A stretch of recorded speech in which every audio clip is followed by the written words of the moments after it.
गीतांजलि लेके आई हूँ non stop खबरें बाय टाइम्स की ओर से। गैलवान टकराव, भारत ने पीएलए सैनिकों को तुरंत लौटा दिया। चीन को पहले 50 लौटने में एक दिन लगा। गालवन घाटी में पेट्रोलिंग पॉइंट 14 पर होने वाली झड़पों की अब तक जितनी चर्चा हुई है उससे कहीं अधिक है। चीनी सैनिकों ने 15 जून की रात हुई झड़प में सैनिकों के बदले में भी दिमाग का खेल खेला। भारतीय सेना ने दुश्मन सैनिकों के प्रति लंबे समय से चली आ रही नीति का पालन करते हुए उनके प्रति न केवल विनम्र व्यवहार किया बल्कि सबसे पहले पीएलए के सैनिकों को वापस लौटा दिया गया, जो ये जानते हुए भी बंद थे कि चीन की अलग अलग योजनाएं नहीं हैं। सैनिकों की स्थिति का पता सुबह तक ही चल सका। 15 जून को लगभग 9 बजे तक झड़पें समाप्त हो गई थी और प्रत्येक पक्ष अपने लोगों की तलाश कर रहा था। सूत्र ने बताया एक दूसरे की कैद में सैनिक थे और सुबह तक विनिमय के लिए बातचीत शुरू हो गई थी, लेकिन चीनी पीएलए एक पेशेवर सेना के विपरीत बातचीत के दौरान चर्चा और सहमति के बाद का पालन नहीं किया था। हमने लगभग 1 दर्जन सैनिकों को वापस कर दिया था मंगलवार 16 जून की सुबह, लेकिन कभी भी यह उम्मीद नहीं की थी कि चीनी पीएलए अपने शब्दों का सम्मान करने नहीं जा रहा है। उन्होंने कहा, लगभग 700 चीनी सैनिकों के शरीर द्वारा नाखूनों के साथ छड़े और लाठी के उपयोग ने भारतीय सैनिकों को बड़ी चोट पहुंचाई थी और बदले में भारतीय सैनिकों ने जोरदार हमला किया था, जिसके कारण चीनी पक्ष को भी मृत्यु और चोटें लगी थी।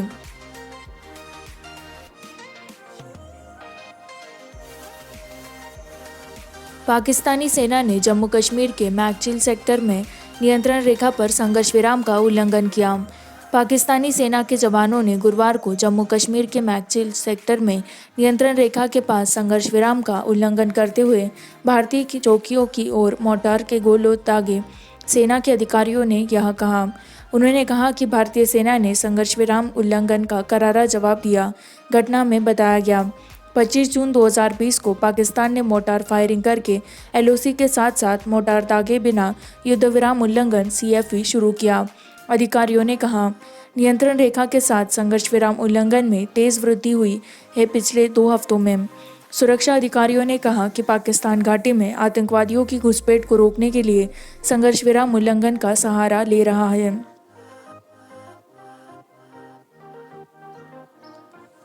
देश आपातकाल के दौरान लोकतंत्र के लिए लड़ने वाले लोगों के बलिदान को नहीं भूलेगा, पीएम मोदी। आपातकाल के दौरान लोकतंत्र के लिए लड़ने वाले लोगों के बलिदान को कभी नहीं भुलाया जा सकेगा, प्रधानमंत्री नरेंद्र मोदी ने गुरुवार को कहा। प्रधानमंत्री इंदिरा गांधी ने 25 जून 1975 को देश में आपातकाल लागू किया था। देश पर 45 के करीब ही आपातकाल लागू किया गया था बहुत साल पहले। मैं उन लोगों को सलाम करता हूं जिन्होंने भारत के लोकतंत्र की सुरक्षा के लिए लड़ाई लड़ी, अत्याचार सहे, मोदी ने हिंदी में कहा। देश उनके बलिदान को कभी नहीं भूलेगा, उन्होंने कहा। प्रधानमंत्री ने अपने मन की बात की एक छोटी क्लिप भी साझा की। जून 2019 का रेडियो संबोधन जिसमें उन्होंने आपातकाल का उल्लेख किया था। अपने मासिक रेडियो कार्यक्रम के उस एपिसोड में मोदी ने लोगों को आपातकाल की याद दिलाई थी और उनसे आग्रह किया था कि वे लोकतंत्र न ले। दिन में जीवन लोकतांत्रिक अधिकारों का आनंद लेना मुश्किल है जब तक कि उन्हें छीन न लिया जाए। ओजोन का स्तर लॉकडाउन के दौरान बढ़ा, सीएसई का कहना है। 25 मार्च को शुरू हुए राष्ट्रीय लॉकडाउन के दौरान ग्रीष्मकालीन वायु गुणवत्ता के विश्लेषण ने एक मिश्रित प्रवृत्ति प्रस्तुत की। Centre for science and environment CSE के अनुसार PM 2.5 और NO2 घटता और शहरों में नाटकीय रूप से चपटा हो गया। एक घटना जिसने राष्ट्रीय ध्यान आकर्षित किया वो है ट्रोपोस्फेरिक ओजोन प्रदूषण में वृद्धि। सीएसई ने जीवाश्म ईंधन को जलाने से उत्सर्जित 2 प्रमुख वायु प्रदूषकों के आंकड़ों पर गौर किया, नाइट्रोजन डाइऑक्साइड NO2 और फाइन पार्टिकुलेट मैटर जिसे PM 2.5 के रूप में जाना जाता है। सीएसई ने भारत के 22 मेगा और महानगरीय शहरों का विश्लेषण किया। सीएसई विश्लेषण में शामिल शहर दिल्ली, NCR, फरीदाबाद, गाजियाबाद, गुरुग्राम और नोएडा सहित कोलकाता, चेन्नई, मुंबई, अहमदाबाद, उज्जैन, बेंगलुरु, हैदराबाद, जयपुर, जोधपुर, पटना, विशाखापट्टनम, अमृतसर, हावड़ा, पुणे, गुवाहाटी, लखनऊ और कोच्चि है। लॉकडाउन छूट के दौरान PM 2.5 में तेजी से वृद्धि हुई थी और लॉकडाउन 4.0 के दौरान प्रदूषण के स्तर में वृद्धि जब प्रतिबंधों में ढील दी गई थी।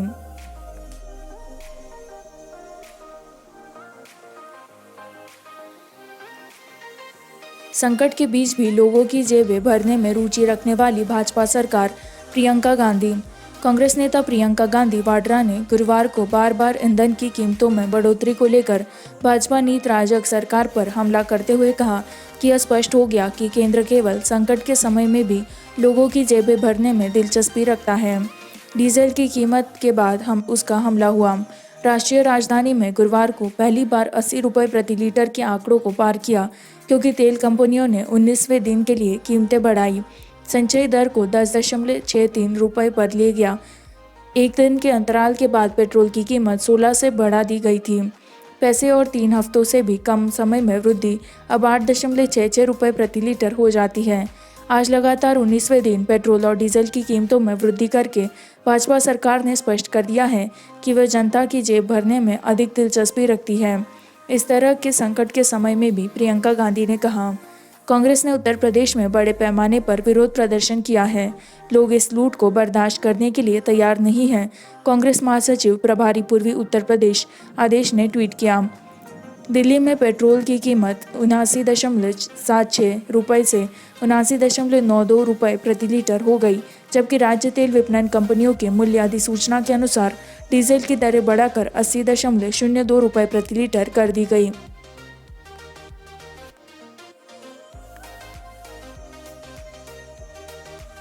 सीबीएसई आईसीएसई ने शेष कक्षा 10वीं 12वीं की बोर्ड परीक्षा जुलाई के लिए रद्द कर दी।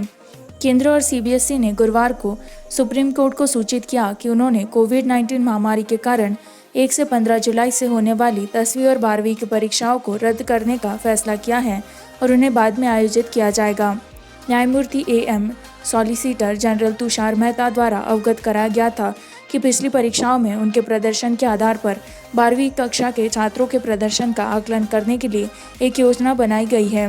12वीं के छात्र बाद में आयोजित होने वाली परीक्षा का विकल्प चुन सकते हैं, सीबीएसई ने एसएससी को बताया। स्थिति अनुकूल होने पर बोर्ड परीक्षा आयोजित करेगा। शीर्ष अदालत को यह भी सूचित किया गया था कि छात्रों को परीक्षा के लिए या तो चयन करने की स्वतंत्रता होगी, बाद में आयोजित की जाएगी, या पिछले प्रदर्शन के आधार पर मूल्यांकन प्रक्रिया के साथ जाना होगा। शेष सीबीएसई 10वीं कक्षा की बोर्ड परीक्षा फिर से परीक्षा के प्रावधान के साथ रद्द कर दिया, केंद्र ने एससी को बताया। कक्षा 10वीं के छात्रों का मूल्यांकन अंतिम 3 परीक्षाओं में उनके प्रदर्शन के आधार पर किया जाएगा।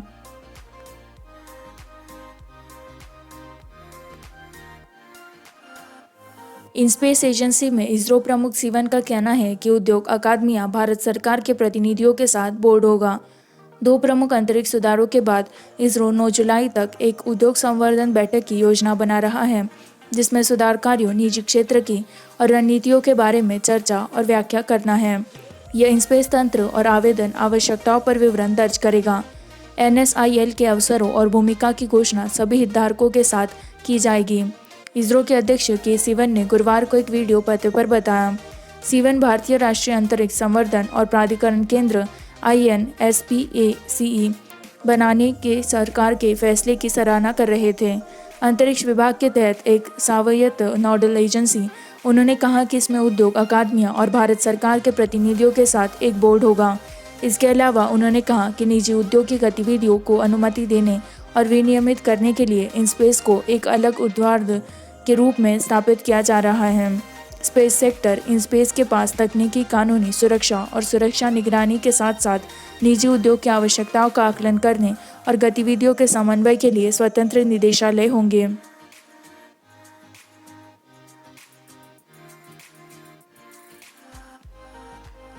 भारत ने पहली बार 16,000 कोविड दैनिक मामले दर्ज किए, मृत्यु टोल 418 से बढ़ जाती है। केंद्रीय स्वास्थ्य मंत्री ने कहा कि भारत ने गुरुवार को कोविड-19 मामलों में अपनी एकल दिवसीय वृद्धि दर्ज की। 16,000 से अधिक कोरोना वायरस संक्रमणों को दर्ज किया, जिससे कुल मिलाकर 4.73 लाख तक पहुंच गई। लगातार छठे दिन जब कोरोना वायरस के मामले 14,000 से अधिक बढ़ गए। 20 जून को देश ने 14,516 मामलों की वृद्धि दर्ज की। 21 जून को वृद्धि 15,413 मामलों की थी। 22 जून को 14,821 मामले, 23 जून को 14,933 मामले और 24 जून को 15,968 मामले। भारत में 20 जून के बाद से 92,573 मामले और 1 जून से इस महीने में 2.82 लाख से अधिक हैं।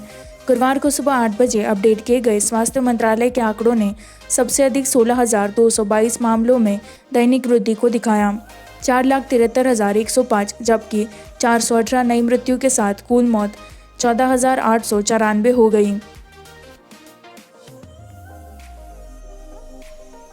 चीनी पर्यटकों उत्पादों का बहिष्कार करने के लिए दिल्ली में बजट होटल।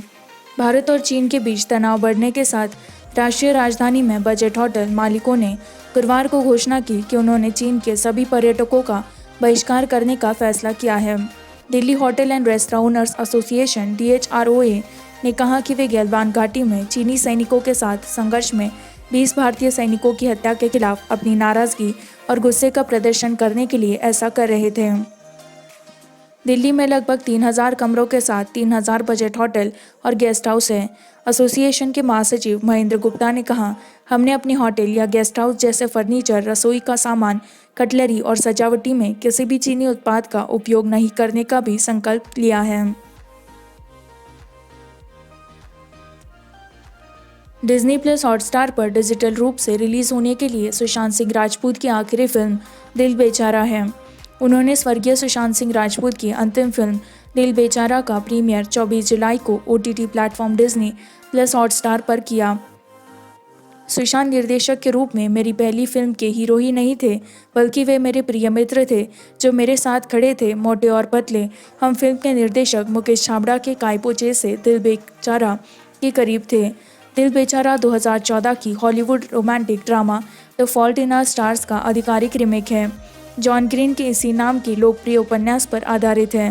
बेहतरीन अभिनेत्री संजना सांगी ने फिल्म में सुशांत के साथ अभिनय किया है। उन्होंने मुझसे वादा किया था कि वह मेरी पहली फिल्म में होंगे। इतनी सारी योजनाएं एक साथ बनाई गई, इतने सारे सपने एक साथ देखे गए, लेकिन कभी एक बार भी मैंने कभी नहीं सोचा था कि मुझे छोड़ दिया जाएगा। छाबड़ा ने कहा, इस फिल्म को रिलीज़ करने के लिए उन्होंने हमेशा मुझ पर बहुत प्यार किया। जब हम इसे रिलीज़ करेंगे तो उनका प्यार हमारा मार्गदर्शन करेगा। संगीतकार AR रहमान और गीतकार अमिताभ भट्टाचार्य ने परियोजना के लिए संगीत बनाने के लिए सहयोग किया है। इसी के साथ मैं संवाददाता गीतांजलि आपसे विदा लेती हूँ। इसी तरह की नॉनस्टॉप खबरों को जारी रखने के लिए बाइंग टाइम्स हिंदी को लाइक करें, सब्सक्राइब करें, शेयर करें।